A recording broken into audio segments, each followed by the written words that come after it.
Monthly reducing method. Housing loan या car loan में mostly यही मेथड अप्लाई होता है जब भी हम लोन लेते हैं।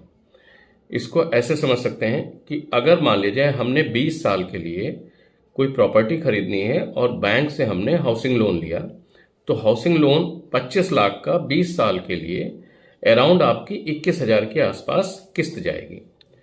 तो 21,000 की किस्त के हिसाब से आपका साल भर में जो जाता है वो आपका जाता है 2,52,000 के आसपास।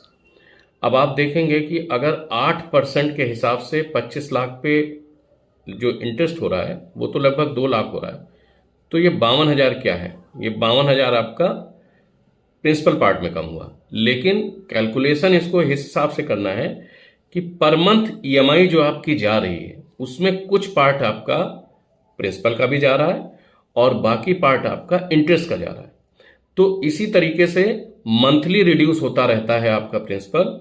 साल 2 साल में आपको कई बार दिखता है कि उस हाउसिंग लोन पे हमारा प्रिंसिपल कम नहीं हुआ है, लेकिन जैसे जैसे पैरेलल टाइम बीतता जाता है आपके उसी हाउसिंग लोन की ईएमआई में इंटरेस्ट का पोर्शन कम होता जाता है और प्रिंसिपल का पोर्शन ज़्यादा कटने लगता है। लेकिन ये कैलकुलेशन में यूज़ किया जाता है monthly reducing method. I hope आपको ये समझ में आया होगा। नमस्कार।